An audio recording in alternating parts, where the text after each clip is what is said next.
su Biblia en el Evangelio según San Lucas, capítulo 2.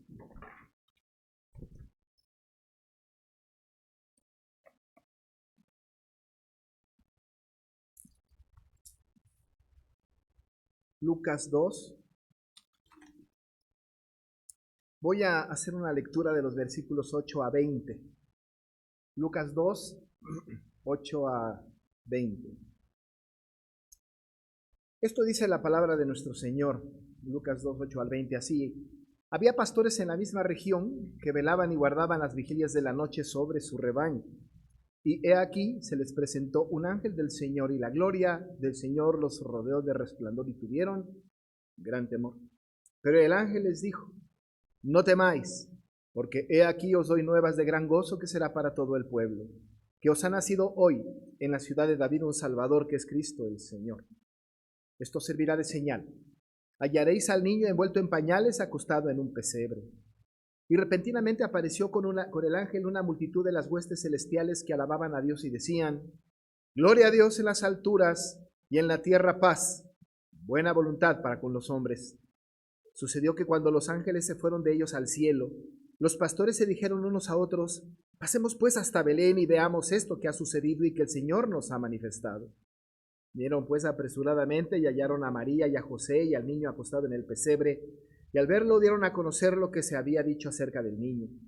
Y todos los que oyeron se maravillaron de lo que los pastores les decían.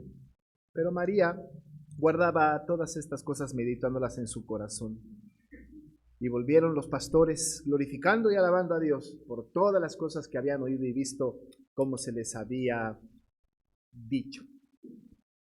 Bueno, pues hemos estado hablando de este tema del nacimiento de Jesús, y es un tema pues importante. En cualquier momento del año, en este momento pues cobra cierta importancia, por lo que estamos recordando en esta temporalidad el nacimiento de Cristo. Hemos dicho que sí es importante el nacimiento de Cristo, pero más importante es que haya sido engendrado en el vientre de una humilde sierva, como hemos comentado. También hemos dicho que alrededor de este acontecimiento o estos acontecimientos parece ser muy festivo. Hay mucho arte, hay mucha música, ¿verdad? Hay poema, hay una explosión de alabanza, me parece cósmica, ¿no? Universal, que está concentrada en el nacimiento del encarnado. Es una fecha muy importante. Independientemente del día en que haya sido esto, Dos fechas son como trascendentes para la fe cristiana, dos fechas muy importantes, la fecha del nacimiento de Cristo, luego entonces la fecha de la muerte del Señor Jesucristo, desde luego también su sepultura y posteriormente su resurrección. En ese sentido, entre la encarnación y la resurrección están los dos eventos que de alguna manera son trascendentes para la fe, ya no dijéramos solamente del mundo cristiano, pero de toda la humanidad. Conste que no estamos hablando de las cosas materiales que conocemos, objetivas, que podemos evaluar por nuestra realidad, sino de cosas que son suprarracionales, que van más allá de nuestra capacidad de entendimiento. La encarnación no la podemos entender, va más allá de la lógica, no tiene sentido desde el punto de vista de la razón y de la lógica humana, como la resurrección. La resurrección tampoco tiene como mucho sentido, no hay precedente, no es algo que podamos nosotros estar como evaluando a partir de la experiencia de otros, ¿no? ¿Cómo te fue con tu resurrección? No podemos hacer eso. Es algo que sale fuera totalmente de nuestra capacidad de comprensión, es trascendente la información junto con la encarnación. Así que entonces, dos eventos muy importantes. No el nacimiento, pero la encarnación de Cristo, no quizás su muerte tanto como su resurrección, porque igual y Cristo hubiese nacido, y ya como cualquier otro hombre, igual hubiese muerto, igual y como cualquier otro hombre, pero que haya sido encarnado por el Espíritu Santo, eso es asombroso. Que haya sido resucitado de la tumba, eso es espectacular, completamente fuera de la razón y le da sentido a la fe histórica de nuestra creencia en este ser divino. Estos dos son los dos eventos. No tenemos idea, incluso ya dijimos, de las fechas de ambas cosas, pero sí podemos saber nosotros, bueno, de la resurrección sí sabemos, pero de la encarnación no, pero sí sabemos que son los eventos que parten la historia. Hay algunos contrastes interesantes en el primer evento, que es la encarnación, contrastes que vale la pena comentar como introducción a esta reflexión muy rápida, lo prometo, de estos versículos que hemos que hemos leído. Usted recordará que cuando el ángel se aparece a María, hay expresiones muy importantes. Una de las expresiones que tiene esta visión que tiene de María cuando es visitada es que se le dicen dos cosas. Se le dice: salve, muy favorecida. El Señor es contigo. Eso es maravilloso, ¿no es cierto? Salve, muy favorecida, el Señor es contigo. Tremenda afirmación. La otra afirmación que es importantísima en esta aparición es la que después sigue, hablando acerca del que había de nacer del vientre de María, y le dijo: será grande y será llamado el Hijo del Altísimo. Hasta ese momento me parece que María pudo haber captado la información pensando en que iba a tener, o el ser que iba a nacer de ella, iba a tener todos los favores posibles de parte de Dios. Desde el punto de vista humano, aquel favor de parte de Dios hacia alguien normalmente tiene que ver con lo material, normalmente tiene que ver con la estratificación, con el estatus, con la condición de cada uno. Si a mí el Señor se me apareciera y me dijera: muy favorecido el Señor es contigo, yo diría: me va a ir bien toda la vida.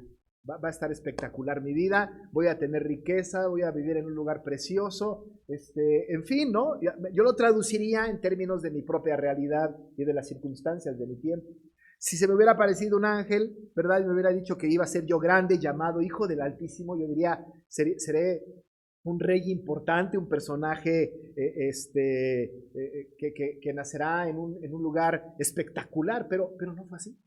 El contraste histórico que tiene una explicación teológica es que efectivamente el ángel le dijo: salve, muy favorecida, el Señor es contigo, pero luego nos encontramos en la historia que no había lugar para ella en el mesón. Entonces, ¿y cómo puede ser? No que muy favorecida y el Señor es contigo, y luego, ¿de veras, Señor? ¿No hay lugar para nosotros en el mesón? ¿No lo hay? ¿Este es el favor?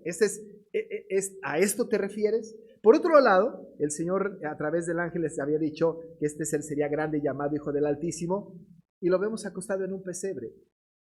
En un pesebre, no en un palacio, no en una casa de un poderoso, en un pesebre, en un lugar inhóspito, en un lugar en donde la mayoría de los niños de su época no nacían, en un lugar completamente humilde, en donde evidentemente se hace muy visible el contraste. ¿Se había equivocado el ángel entonces? ¿Había cometido algún error? Quizá María había malinterpretado el dicho, o Lucas quizá al narrarlo había exagerado el punto.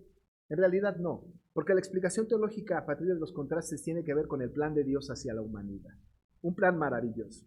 Quizá el apóstol Pablo lo explica de una manera bastante más contundente en 2 Corintios capítulo 8, versículo 9, cuando dice: porque ya conocéis la gracia de nuestro Señor Jesucristo, que por amor a vosotros se hizo pobre, siendo rico, para que vosotros con su pobreza fuéseis enriquecidos.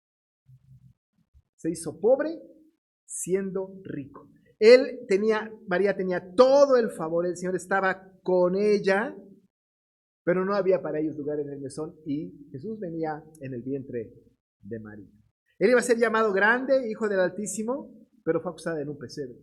No perdió ese estatus, siguió siendo el Altísimo. Incluso en su humillación se exalta el concepto del Altísimo.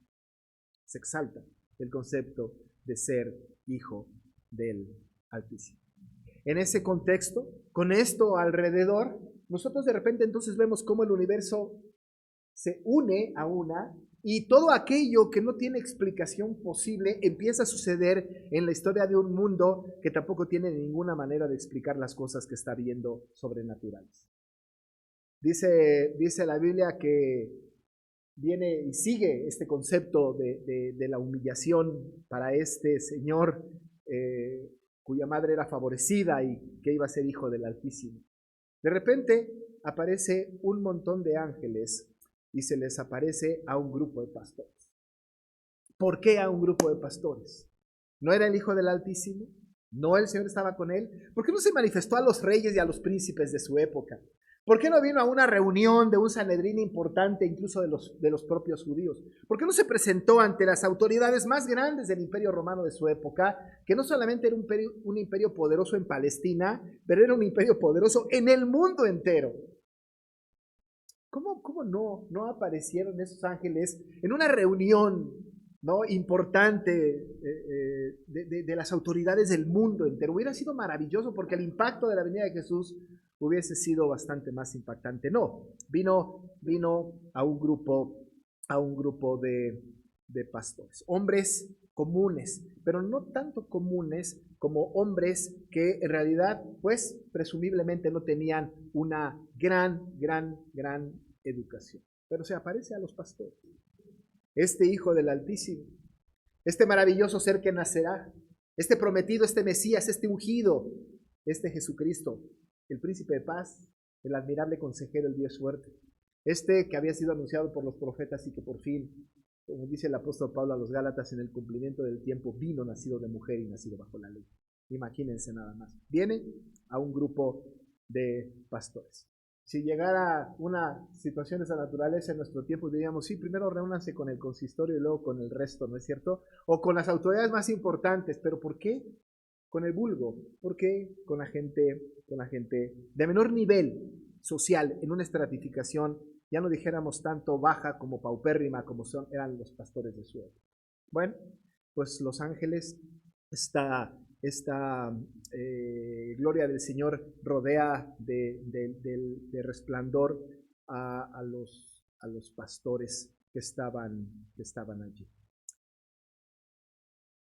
Eso es muy interesante porque en esa aparición hay como un emisario primero y después llega un grupo de ángeles, ¿no es cierto?, a visitar a los pastores. Pero este emisario les va a decir lo siguiente: no temáis, les va a decir, no temáis, pues he aquí os doy nuevas de gran gozo que serán para todo el pueblo. Una de las cosas que quiero resaltar en esta meditación, tiene que ver más con el gozo que provocó la venida del Salvador que con todo lo demás. Desde luego que todo lo demás es sumamente importante, pero el gozo es algo a lo cual quiero resaltar. Les dice el ángel, se presenta el ángel del Señor, la gloria del Señor les rodea con resplandor, pero una cosa interesante es que dice la palabra que estos pastores tuvieron gran temor. Hace algún tiempo, predicando de este texto y de algunos otros, una cosa es tener temor y otra cosa es tener gran temor. No es lo mismo tener temor a tener gran temor. Cuando se habla de el temor, solamente del temor, incluso desde el punto de vista de la escritura,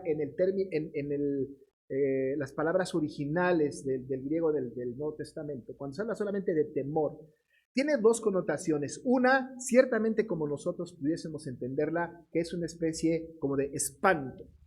Pero por otro lado, la otra connotación tiene que ver con una especie como de respeto. ¿No es cierto? Cuando yo digo, soy temeroso de mi padre, no es que le tenga miedo, tanto como que le respeto sumamente, que estoy sumamente siendo respetuoso con mi padre. El temor hacia mis padres es muy importante. No le tengo miedo, pero tengo cierta reverencia, tengo cierta obediencia y admiración hacia mi padre.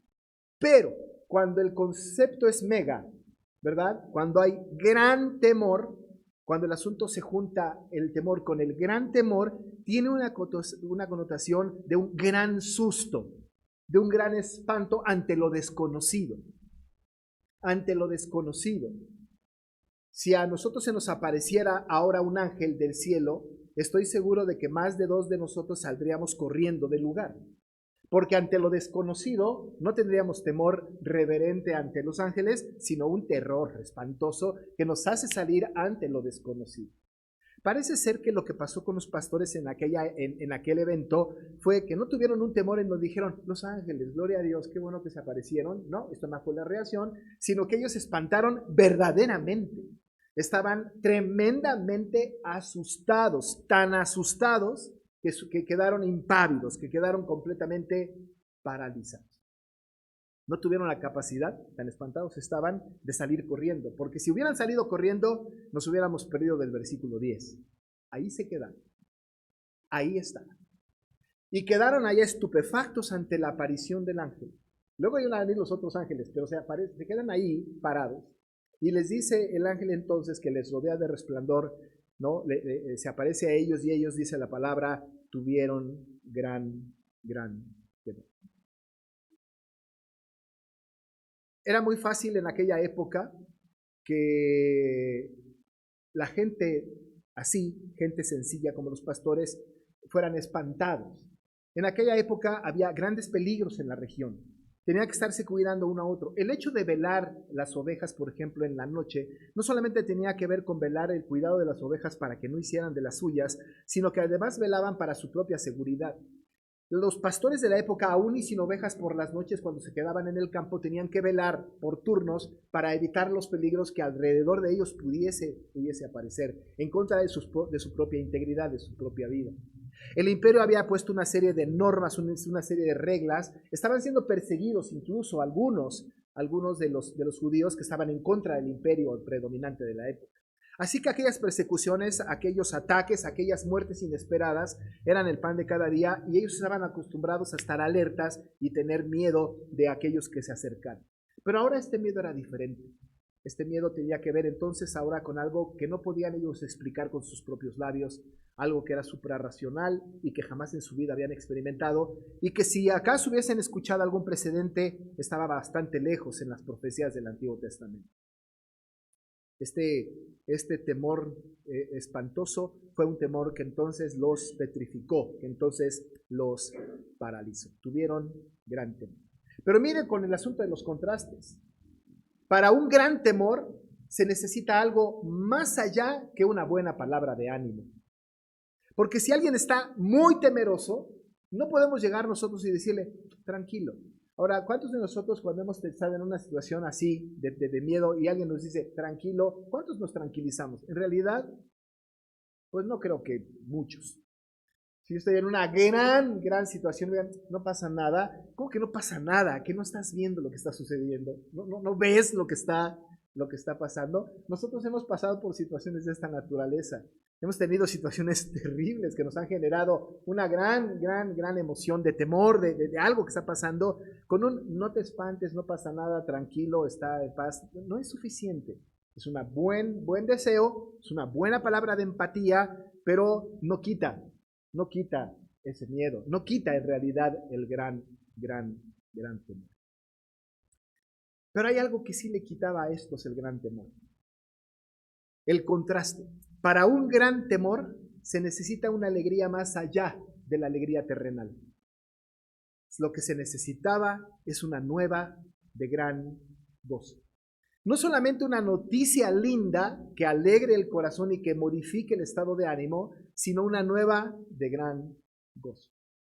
Y esto es lo que hace el ángel.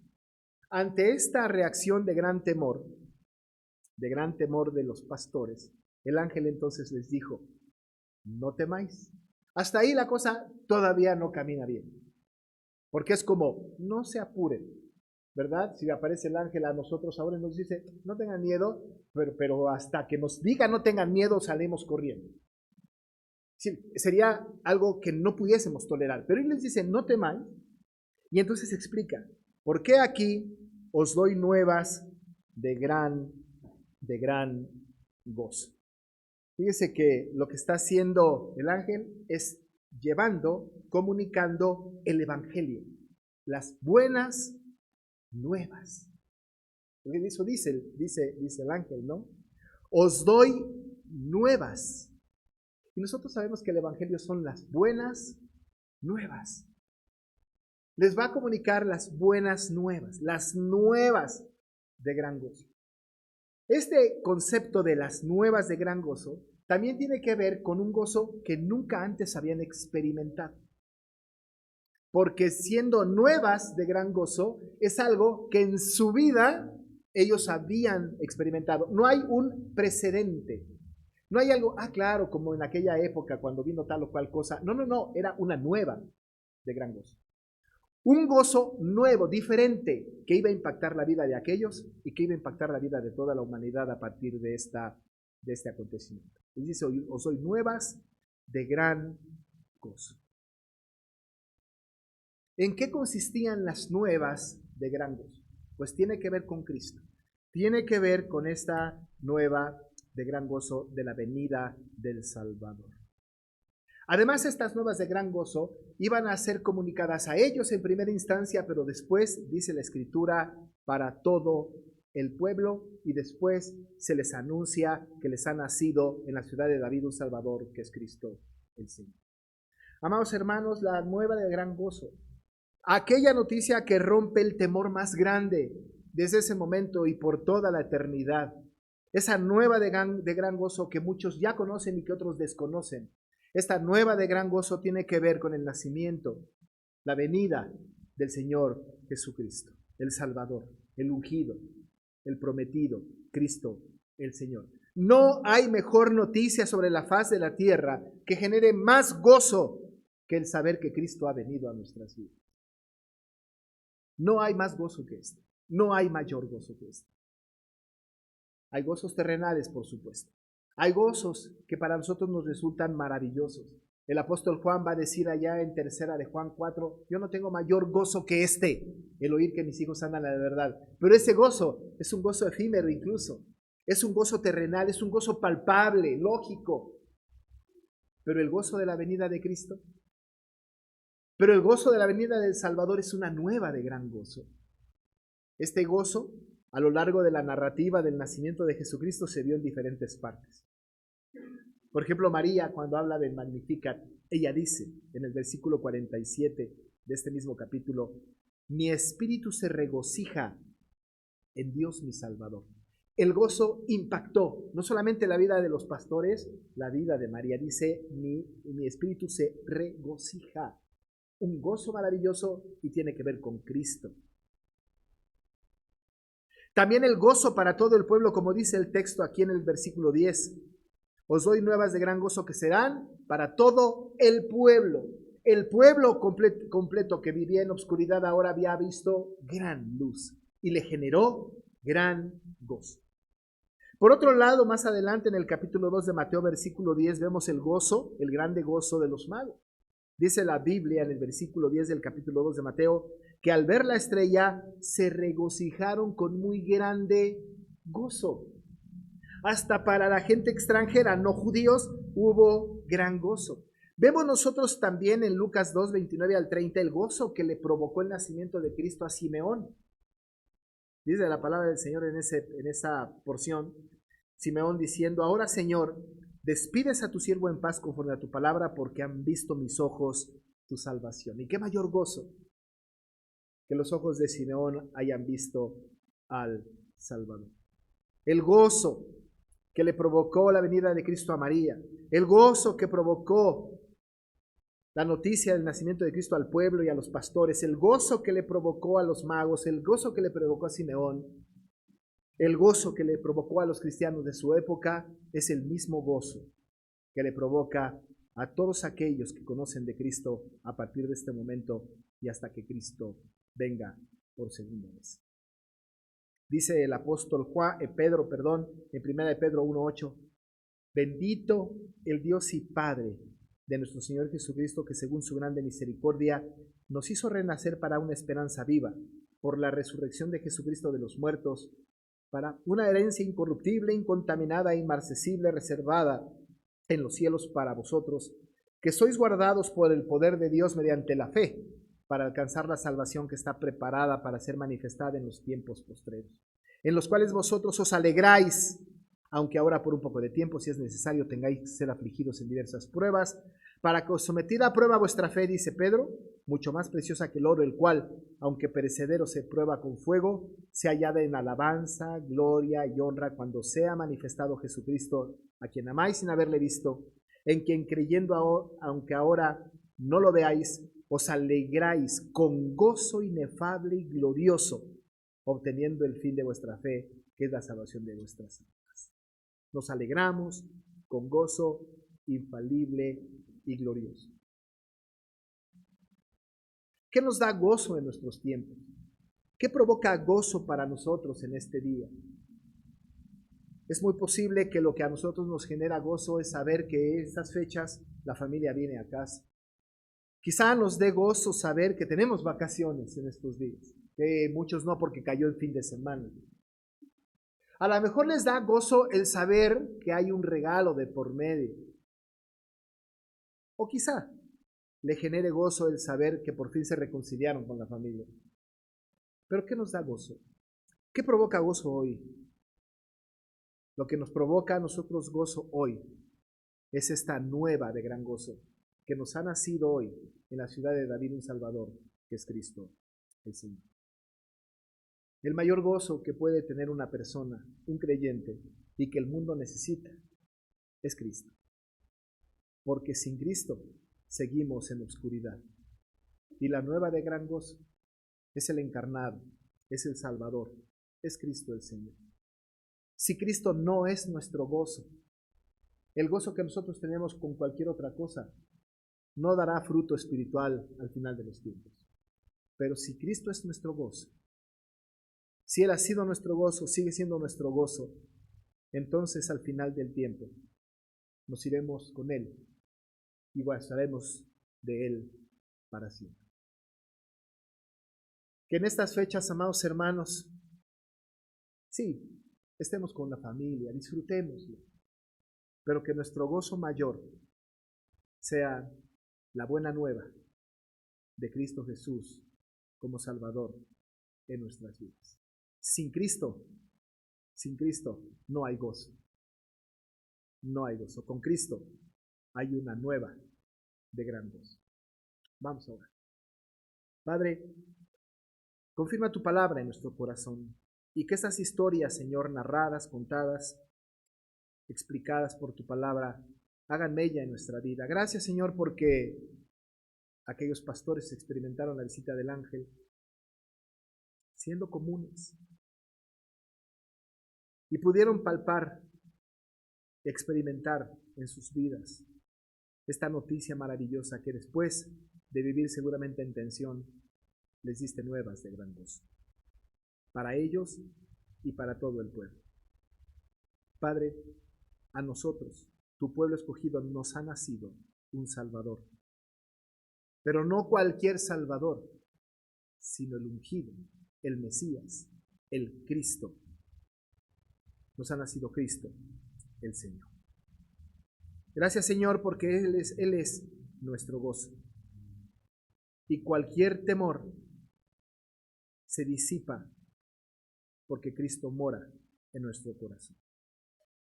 Te alabamos y te bendecimos y suplicamos que te quedes con nosotros en el nombre de Jesús nuestro Salvador. Amén.